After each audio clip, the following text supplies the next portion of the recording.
को अगर हम करेंगे तो बड़ा समय लग जाएगा सर्कुलेशन पे। मैं प्रज्ञान जी से जरूर यहां सवाल करना चाहूंगा, एक विश्लेषणात्मक नजरिया प्रज्ञान जी का। प्रज्ञान जी, आपको लगता है कि ये tag, share, like, Facebook, Twitter, इन सब रास्तों से गुजरकर मतदाता बूथ तक जाकर अपनी मानसिकता को वही करेगा जो इन सब तमाम साइट्स का उस पर प्रभाव पड़ा? अमित, अगर देखें पिछले कुछ महीनों के, खासतौर से लोकसभा चुनाव को देखते हुए या ये जो 5 राज्यों के विधानसभा चुनाव में देख रहे हैं, एक हाइप तो निश्चित तौर पे क्रिएट की जा सकती है। और मैं साफ कहूंगा, भले के मिश्रा जी नाराज हों, और बीजेपी इस हाइप को क्रिएट करने में सफल भी रही है। ये साइबर हाइप है। और इसका ये तो सवाल बाद में इसका जवाब आएगा कि कितना फायदा इस पूरे चीज का वोट पे पड़ता है। हाँ। लेकिन मैं एक छोटा सा सवाल नागेंद्र से है। नागेंद्र, आप जब लाइक खरीदते हैं, आप एसीओ करते हैं, सर्च इंजन ऑप्टिमाइजेशन करते हैं, उससे आप एक लोगों तक आपकी रीच तो निश्चित तौर पे बढ़ जाती है। और मैं सबसे पहले आपको ये सवाल पूछूंगा, ये कितना खर्चीला है? प्रज्ञान जी, आपने ये सवाल थोड़ा गलत आदमी से पूछा है, क्योंकि आम आदमी पार्टी कभी भी एक भी लाइक नहीं खरीदती। नहीं, चलिए आप साइबर के जानकार के तौर पर बता दीजिए। साइबर के जानकार के तौर पे ये एक्चुअली आप ये समझ लें कि लाइक खरीदने का कोई मतलब नहीं है। अभी इस्तांबुल से लोग लाइक लेते हैं, और आप बहुत आसानी से ये पता कर सकते हैं कि कहां पर लाइक खरीदे गए हैं, कहां पर लाइक नहीं खरीदे गए। ऐसे बहुत सारे पेजेस हैं जिसमें मिलियंस में फॉलोवर हैं, लेकिन किसी भी एक पोस्ट का नंबर ऑफ शेयर 500, 400, 600 आता है, जबकि उसके नंबर ऑफ लाइक्स बहुत ज्यादा होते हैं। ये साफ साफ दिखाता है कि ये फेक लोगों को जोड़ा गया है, सिर्फ और सिर्फ साइबर में अपने जो अपोजिशन है उनको सुपरसीड करने के लिए, या ये दिखाने के लिए कि देखो तुमसे ज्यादा मेरा स्पेस है। बट पेजेस में दो चीजें होती हैं, एक होता है लाइक और दूसरा होता है उसकी रीच। लाइक तो हम सभी को दिखता है, लेकिन उसकी रीच उस पेज के एडमिनिस्ट्रेटर को ही दिखती है। और प्रभावी पेज सिर्फ वो होता है जिसमें रीच ज्यादा होती है बनस्पत लाइक के।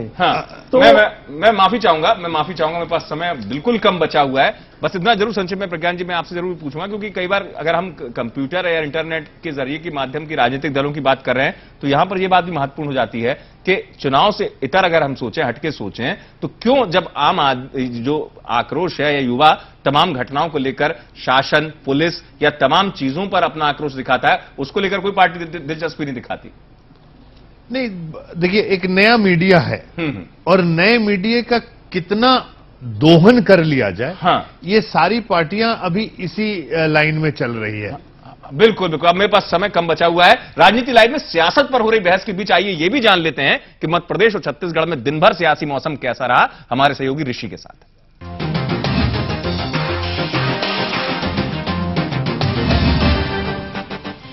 नमस्कार।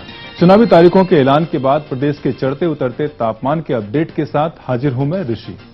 सियासी मौसम रिपोर्ट में अगले 2 मिनट में बताएंगे मध्य प्रदेश, छत्तीसगढ़ और राजस्थान में दिन भर कैसा रहा सियासी मौसम। पहले रुख भोपाल का। भोपाल में बीजेपी मंत्रियों के खिलाफ कार्यकर्ताओं के विरोध के बादल छटने का नाम नहीं ले रहे हैं। आज दफ्तर के बाहर कार्यकर्ता वन मंत्री सरताज सिंह पर बादलों की तरह गरजे।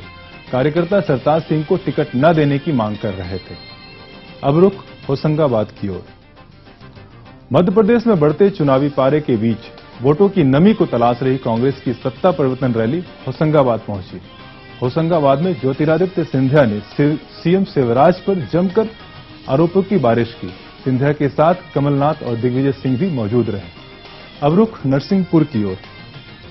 प्रदेश में सियासी बादलों से बीजेपी के सूरज को अस्त करने निकली कांग्रेस की सत्ता परिवर्तन यात्रा नरसिंहपुर पहुंची। नरसिंहपुर में सिंधिया के साथ कमलनाथ ने बीजेपी सरकार की तुलना गरजने वाले बादलों से की। हालांकि जिलों में बदले मौसम ने यात्रा की राह में रोड़ा डाला। बेमौसम हुई बारिश की वजह से परिवर्तन रथ के पहिए घंटों तक रुके रहे। अब रुख रीवा का। चुनावी तारीखों के ऐलान के साथ ही प्रदेश के सियासी मौसम का जायजा लेने सभी राजनीतिक दलों के नेता पहुंच रहे हैं। रीवा में प्रदेश में कभी नहीं दिखने वाली मार्क्सवादी कम्युनिस्ट पार्टी के वरिष्ठ नेता भी अचानक बादलों से निकले सूरज की तरह प्रकट हुए। रीवा के तिमरिया में उन्होंने आम सभा को संबोधित किया। इस इलाके में वोटों के सूखे से जूझ रही पार्टी को वोटों की झमाझम बारिश की उम्मीद है। अब रुख छत्तीसगढ़ के रायपुर की ओर। रायपुर में बीजेपी कार्यालय के